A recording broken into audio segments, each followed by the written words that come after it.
Japan, one of the world's most misunderstood countries. It has a long and rich history full of culture, tradition, and strength, but it's also a nation shaped by fear and pride. From the failed Mongol invasions to the end of World War II, Japan's strong nationalism and belief in its own racial and cultural superiority led it toward militarism and empire. So, what caused the major shifts? At the center of Japan's rise was a fear of being taken over by Western powers and a powerful belief that Japan was better than other nations. These two ideas helped drive Japan to quickly modernize, build a strong military, and expand its empire.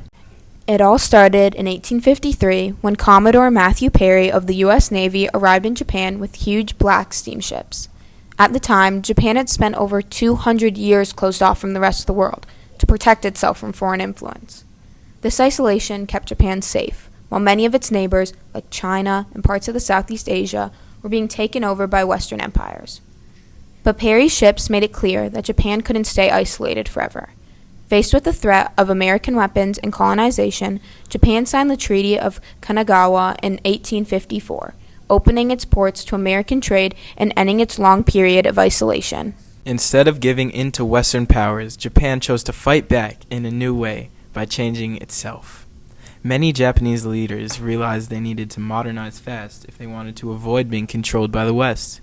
In 1868, the Tokugawa shogunate was overthrown and the emperor was brought back to power during what is known as the Meiji Restoration. The new government started as a massive plan to turn Japan into a strong and modern country. They adopted Western technology, education, and military systems, not because they admired the West, but because they feared it. They didn't want to be colonized. They wanted to protect Japan and one day rise above the West. This new Meiji government worked fast. They built factories, railroads, a modern navy, and a trained army. The government also promoted the idea that Japanese people were loyal, special, and even superior. Schools taught students to respect the emperor and believe in Japan's unique strength. Nationalism grew. Many leaders believed Japan was not only meant to be strong, but that it had the right to lead Asia and push out weaker nations and foreign powers. This growing strength soon led to war. In 1894, Japan fought China in the First Sino-Japanese War.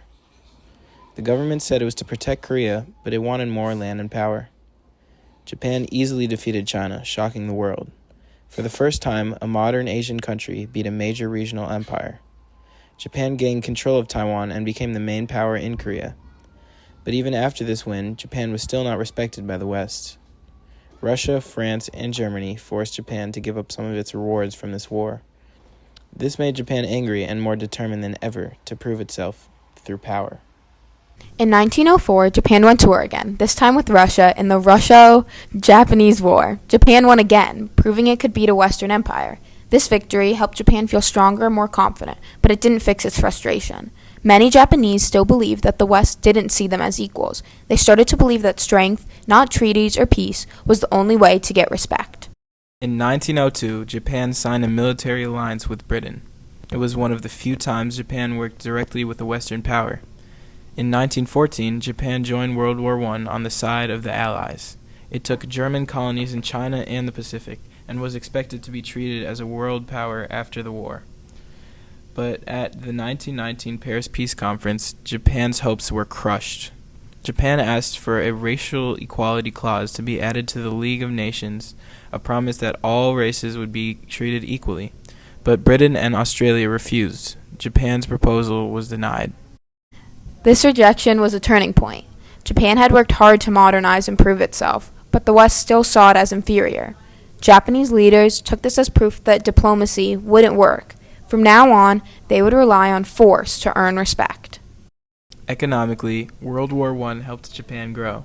Japanese industries like textiles and shipbuilding thrived, but the growing wealth only fueled Japan's hunger for power.